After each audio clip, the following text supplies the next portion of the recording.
utishimye piyoni? Ntabwo nishimye urumva. Yego. Mvuye mu rubanza rero, ni urubanza urabona ukuntu rungana. Yego. Ni urubanza muri makeya Yampano amaze kuburana, ariko reka banze mbere ko ntangira ubwo abakunzi ba Yampano babanze baserebureho gakeya urumva. Yego uko uretse gato nyine cyaha cy'amagambo y'ivangura ntabwo kirimo mu byo yaburanye. Yampano yaburanye ku byaha 6. Yego.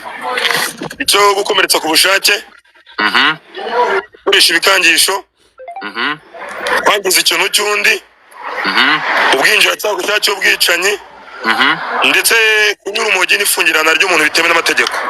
Yego. Ubushinjacyaha bwavuze ko ikirego cyatanzwe tariki 11 z'ukwezi kwa gatanu, aho Uwineza Diane cyangwa se Vava yareze uyu Yampano umugabo we. Ubushinjacyaha bwakomeje kuvuga ko ihohotera ryatangiye mu kwezi kwa munani kwa 2025 kugeza ubwo tariki 11 z'ukwa gatanu ubwo ikirego cyatangwaga. Ubushinjacyaha bukomeza buvuga ko Yampano yabwiraga umugore ko azamwica naramuka amureze. Hakaba hari abatangabuhamya uwitwa Rubayiza akaba ari umuyobozi aho Yampano atuye, Ukwizagira David n'uwitwa Iradukunda nibo batangabuhamya. uyu nguyu Rubayiza akaba umuyobozi avuga ko yageze ubwo Yampano n'umugore barwanaga yagiye gutabara, yagerayo Yampano akazimya amatara. Yamamaza y'amatara uyu Rubayiza agahita yigendera uwo muyobozi nyine. Ikibikangisho nyine ubwo nyenda cyari kuvuga iby'ubushinjacyaha bwavuze nabona najya kwa Yampano. Yego. Kubikangisho ubwo ubushinjacyaha bwavuze ko Yampano yakomeje kugenda kubita umugore we, umugore yava akajya kumurega, Yampano akamubwira ko najya kumurega azamwica. Icyo kunywa urumogi rero, Yampano yasanzwemo urumogi ku rwego rwo hejuru, uri ku gipimo cy'166. Mu gihe umuntu usanzwe bitewe n'urumogi bunakura mu miti, uko ndarufite nanjye rundi nawe rukurimo n'abana bose rubarimo. Ruri hagati, buri muntu wese agira urumogi mu mubiri we kuko imiti nyinshi bikozwe mu rumogi. Yego. Umuntu usanzwe bafite hagati ya 0 kugeza kuri 20, mu gihe Yampano yasanzwemo 166. Yampano atangira kwiregura. Yego. Yampano yagize ati ibibazo byo mu rugo byatangiye 2025 ubwo amashusho yajyaga hanze. Nagize depression ndetse ngirwa no kwangwa na societe, aho najyaga mu nshuti yanjye zigacana inzara zikamvuga nabi, benshi baranyanga. Nyuma y'iyo video njye n'umugore wanjye twararwanye, amenera telefone yanjye ya iPhone 13 Pro Max. Ayimenye nanjye meniye. Abantu mutabonye zino video ngiye kuvuga kabisa munyandikiye kuri WhatsApp yanjye, ubundi nzibahereze WhatsApp uri kubona kuri screen yawe. Abantu mutabonye video y'uyu Murundi kazi, abantu mutabonye video y'umuramyi, abantu mutabonye video za Baritazari, abantu mutabonye video za Emeline, abantu mutabonye video y'uyu nguyu yitwa Jihana, abantu mutabonye video ya Diane kabisa. Izo video zose ndazifite. Abantu mutabonye video y'uriya mu Minisitiri w'Urubyiruko muri Uganda, umva n'izindi video nyine munzi z'abastari nk'uyu Murundi kazi, nawe ino video y'ideri gihanze vuba uyu nguyu uri kubona, nawe video irahari. Izo video rwose mvuze nimba utarazibonye nyandikira kuri 0793417225 ubundi nziguhereze tu, ubundi ukande subscribe, ubundi turye shoretse go duhurire kuri WhatsApp kabisundi ngutemo. Icyo gihe yandumye ku rutugu nanjye ndamuruma. Ubuyobozi bw'ibanze bwaraje, abumaze kuza baratwunga, hanyuma baragenda. Bamaze kugenda umugore wanjye ahamagaye umuvugizi wa RIB Dr. Munangira Thierry. Ahamagaye, yaraduhamagaye aratubwira ngo tujye kumureba. Munangira Thierry aratwunga. Vava yakomeje kuba inshuti n'abanzi banjye nakuye mu buzima bwanjye. Ngakomeza kugenda mubwira ngo abo bantu wikururira bizarangira, abo bantu bamfungishije, dore ko abo bantu ari inshuti za Jihad ndetse na Pazomani. icy'ubwinjiracyaha ku cyaha cy'ubwicanyi rero Nyamana yiregura avuga ko bari mu rugo afite gahunda yo kujya muri sauna nimugoroba umugore nawe amusaba ko bajyana muri sauna ariko kubera ko Vava yari atwite naramwangiye ndamubwira ngo ntago umuntu utwite ajya muri sauna gusa twaje kujyana mu modoka turagenda turi mu modoka hari umukobwa waje kumpamagara anguza 10,000 niko yamuha Vava yahise afata vora atangira kwizengurutsa ayizengurukije ndahagarara n'umupolisi yari hafi araduhagarika amuhisha amaze ngo nanyweye inzoga umupolisi amuhishije muhasanga nta nzoga nanyoye ngo araturika turagenda tugeze mu ndira hagati wa mukobwa nguzaga 10,000 yongeye kumpamagara amamagaye nagabanyije byitaba twari imodoka gitubikira kugabanya umuvuduko yego agabanyije umuvuduko Vava nshikuza telefone afungura urugi rw'imodoka itasimbuka imodoka asohoka hanze Vava asohotse hanze yahise afata moto mpitagera akselera imodoka yanjye moto nyijya imbere ndayitambika moto irazirangonga ariko ko nta speed batabari ku muvuduko moto yarangonze itayikubita hasi Asabari kunyumva hari umuntu kwamagara bose muri kunyumva walaye turi kukumva uretse umuntu ankupe ntago nakumva uvuze wowe 5 kwa 5 size bamwe muri kumva njuga nawe muri kwandika muri comment nkomeze mvuge turakumva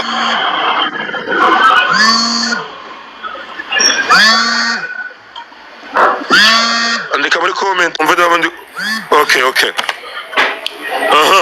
icyo gihe nitambitse imodoka nitambitse moto iraza inyuma irangonga moto ingonze nasohotse mbwira Vava ni uri umusazi ni gute umuntu w'umugore muzima usohoka mu modoka iri kugenda ariko kubera ko yari yakomeretse bidakomeye naramufashe mujyana kwa muganga mugejeje kwa muganga bamukizeho kaka yarukore ituma utagira infection mubazaho telefone zanjye ziri kumere yamishe ko telefone zanjye yazisigiye motari yarambye ngo telefone twazitayeho twari tuyi nakije imodoka musubiza habereye ya accident nasanze motara zifite nsabona amaso ngo yazitoraguye umuhereza 50,000 n'umugore bari kumwe muhereza 30,000 bukeye bwaho najyanye na Vava ngo Nyamana uri kuvuga najyanye na Vava tujya gusenga dusaba Imana imbabazi tuva ko bitazongera ku cyacyura urumogi Nyamana yagize ati natangiye kunywa urumogi niga umucamanza aramubaza ngo wiga mu wa kangahe Nyamana yavuga ngo natangiye kunywa urumogi niga mu wa 3 segonderi gusa nsoje segonderi naje kubura inshuti zanjye abo twarusangiraga nza kuruvaho video ikimara gusohoka nagiye mu Iburayi ngeze Iburayi nsanga bari mu bukonje bwinshi nongera ninywera ku rumogi kugira ngo nje nshyuha uretse gato ngo Nyamana yavuze ati natangiye kunywa urumogi niga mu wa 3 segonderi segonderi nisoje nduvaho kubera ko inshuti twarusangiraga nazibuze video ikimara gusohoka nagiye Iburayi ngeze Iburayi nsanga harakonja cyane sanze hakonje natangiye kunywa urumogi kugira ngo nje nshyuha ngarutse mu Rwanda nagiye kwa muganga kwipimisha basanga afite urumogi ku kigero cya 70%. Mbaza muganga ngo nifite nava ku rumogi. Muganga aravuga ngo nta muti w'urumogi ubaho uretse kunywa amazi menshi no gukora siporo. Ariko muganga ngamugira inama yo kuba yanywa itabi risanzwe Nyamana rero gukora ko ari umusani we ahitamo kujya nywa vepa ngo itabi richarging. Kwifungirana rero Nyamana yavuze ko atigeze afungirana umugore we ahubwo yafungaga urugi rw'icyumba barimo we n'umugore bagahera mu cyumba. We yavuze ko sinigeraga mfunga inzu yose nafungaga icyumba kimwe njyewe n'umugore wanjye tukaguma mu cyumba tugatukana akanduka nkamutuka twarambirwa tugatuza tugasubira imbabazi bikarangira tugasubira muri saro tukaganira bisanzwe. umucamanza amajije ngo ni ukubera iki wigeze gufunga inzu nyine none wigeze gufunga inzu ukagenda. Yamana avuga ko yari afite akazi aho bita i Kanombe aririmba mu kabare, noneho ya mpano aca ku nshuti ye bagomba kujya kuririmba ahantu, ariko asiga abwiye Fafa ko ari butahe ku isaha y'isaa saba bitewe n'uko aririmba kuva saa yine. Ya mpano ageze muri ako kabari, ageze ku nshuti ye, inshuti yamubwiye ko batarajya mu kabari itabanje kurya. Babanza guteka, ya mpano arakererwa agera ku kabari ku isaha y'isaa saba, atangira kuririmba saa saba n'igice, asoza saa munani n'igice. Icyo gihe rero ya mpano asoje yabwiye inshuti ze ati reka duce muri karitsiye tubanze tumene habiri. Baca aho ngaho baranywa, ageze ku icupa rya kabiri ngo umugore aramuhamagara afite uburakari bwinshi, aramubwira ngo mu minota 15 mungezeho. Ati kubera ko umugore wanjye nzi uburakari bwe yankubitaga nanjye nkamukubita tukarwana nyine, nahise ngira ubwoba ndataha. Ntashye nsanga yarakaye cyane, ariko birarangira ndaryama amagurutse saa yine nsanga yatetse turarya. Bigeze saa saba mubwira ko ngiye muri studio, nawe arambwira ngo agiye kureba inshuti ze. Muhamagaye njyewe niyumvira yibereye mu kabare. Icyo gihe ngo yavuye muri studio saa sita, agera mu rugo asanga Vava ntawe uhari, bigera saa 9 Vava ataraza, bigera saa 4 Vava ataraza, bigera saa 7 za kumwa Vava ataraza. Icyo gihe ya mpano nyine yafashe umwanzuro wo gufunga inzu ye. Abantu bakoraga cyane sinabyumvise, barakomeza barakorora bagera kuri iki ngiki numvise cya nyuma. Ubwo ya mpano akomeje kwisobanura ko ndakeka muri kunyumva muri kumagara, ndaje bite mwitaba. Ya mpano avuga ko icyo gihe tashye ageze mu rugo ngasanga inzu ye irera. No, yaratashye ageze ku gipangu, aramubaza ngo ngese yampa twabanye nabi ku buryo wimuka ntumbwire. Yamana amubwira ngo sinimutse, Yamana amubwira ngo siyimutse, arandira ndabanga ngo afungura urebe. Yamana ageze mu zasanga ngo umugore we yatwaye ibintu byose. Umucamanza akamubwira ngo rero ngo ngaho uri kumwavuka wawe akuburanire, nibyo ngibyo nukuburanisha bimeze. Ubwo ibintu by'ingenzi birimo ni ibintu bitatu by'ingenzi. Icya mbere nuko icyaha cy'amagambo y'ivangura Yamana cyari kurana cyamukuweho. That is good news. Kabiri nuko Yamana yasanzwe muri umujyi ku gipimo cy'136, ariko aranabyemera bisaba imbabazi avuga ko atangiye kunywa yiga secondaire, ariko akaza kuvaho. Ikindi cya gatatu ngo kizima cy'ingenzi kirimo urwumva urubanza nk'abantu twa turimo, urumva ko n'amakimbirane y'abana ngo umugore aranduma nanjye nkamuruma. Urumva ni ibintu birimo guhangana. Umugore yaraye mu kabari nanjye najya gukararamo, naraye mu kabari umugore aramima najya kurara mu kabari, yandumye ndamuruma ndamwishyura, narakingaga ngo tukarwana tukikiza bikarangira. Urumva ni ibintu by'abana, ni ibintu utamenya. Ubwo ni cyiza kirimo nuko amagambo y'ivangura yamuvanweho. Ikiza nuko ari kwemera ko yamwe urumogi akanabisaba imbabazi. Ikindi kuri cyacu ubwinjira cyangwa mu bwicanye nuko uko bigaragara nyine, ahubwo ya mpano yitambitse iyo moto akaba ari yugonga ya mpano, atari ya mpano wagonze moto. Ni ibyo ngibyo by'ingenzi navuga birimo. Hanyuma rero ubwo nukuvuga ngo baza n'ifungura ry'agateganyo. Yego no bivuye by'agateganyo kuri 30. Ubwo bazasoma urubanza ryari? Umwavuka ari kuvuga ngiye gusubiramo. So bahita bategeka ko amanuka cyangwa bazagira bibigenda bite? Bategereza urubanza baravuga itariki ruzasomerwa, ubwo itariki tuzaza twumve niba Yamana ari butahe cyangwa arajya mageragere. Nukuvuga ngo uvuyemo ubu ngubu hategerejwe iki? Barimo ategereje umwanzuro kano betse gato. Kambe myutinze ndiko nabasohotse numvige ngo urubanza ruzasomerwa. Okay. Godfather Urajya ni iki? ni iki ahubwo wowe ni iki utumvishe? Ni iki kidasanzwe? Ikintu kidasanzwe cya danje cya mbere kibamo abantu iyo baburana ibintu by'abana ni bya bintu nakubwiraga bro, ni ibintu biba mu ngo. Hanyuma umva rero umugore akagukubita ipanu nawe ukamukubisa urushyi Man, ibi ni ibintu bitubaho. Juga. Yo. Imyaka ufite ntabwo uri umuntu ukoresha amarangamutima. Sinkoresha amarangamutima mana yanjye we. Uretse gato. Kubera iki yampana amaze igihe kingana iki afunzwe? We. Urucabana azasomaga ejo ni kutari kwa gatanu, tarehe kwa gatanu barabyihutishije. Azasomerwa? Azamusomera kwa gatanu saa 9. Kwa gatanu nibwo azasomerwa. Okay. Reka dutegereze turebe. Ubugiye bagaruka. Ngayo nguko. So gahunda nuko imeze umuhanzi iyampano uwo rizagwira kuwa gatanu nibwo azagira ate azasomerwa. Mwandike muri comment azamanuka amageragere cyangwa azataha mu rugo. Kubera Imana azataha. Njewe ndabashije bari muri comment. Imana se yari muri rukiko cyangwa azakoresha itegeko. Akora Imana jaje itegeko. Imana bishyizeho ikiganza nta kitaba. Kwagiye murareba azataha azamanuka amageragere asangiye baje handi. Se Godfather we kubera we vuga opinion yawe. Azataha.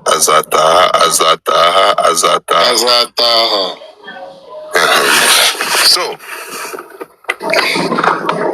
jewe ikintu numva nanashimira y'Imana mu bintu gute wafunze mike yawe ugiye kwiharira ntuza urubara ufite ibitekerezo ntabwo kwiharira ngo n'igitekerezo ibyo bitekerezo byagiye bitangiye bareka n'abandi bakavuga ndetse bareka abantu bavuga badashaka kumvuga yego njuga babyutse bazamumanura rwose ariko se uri kumanura wowe kubera iki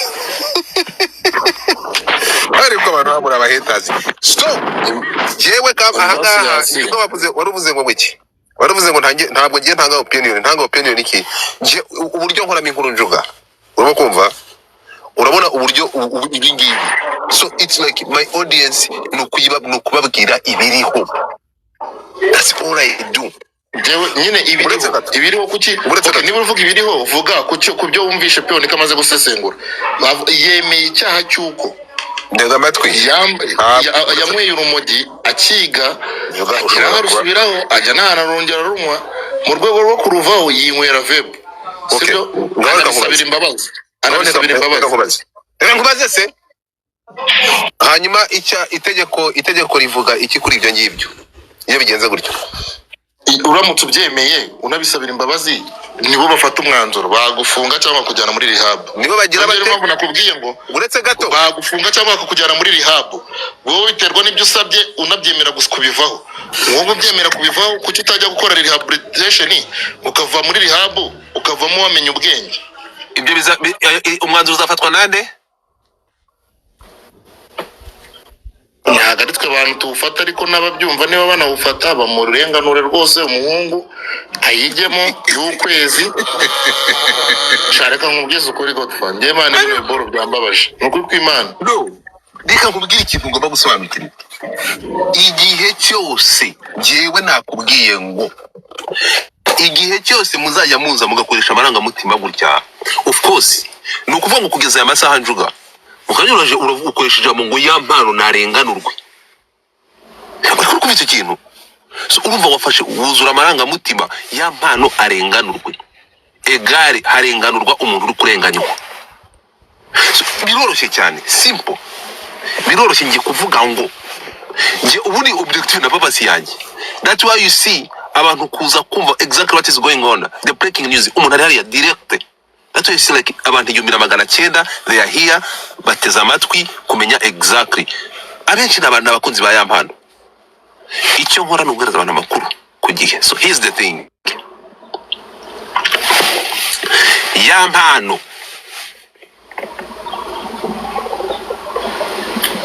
icyamamare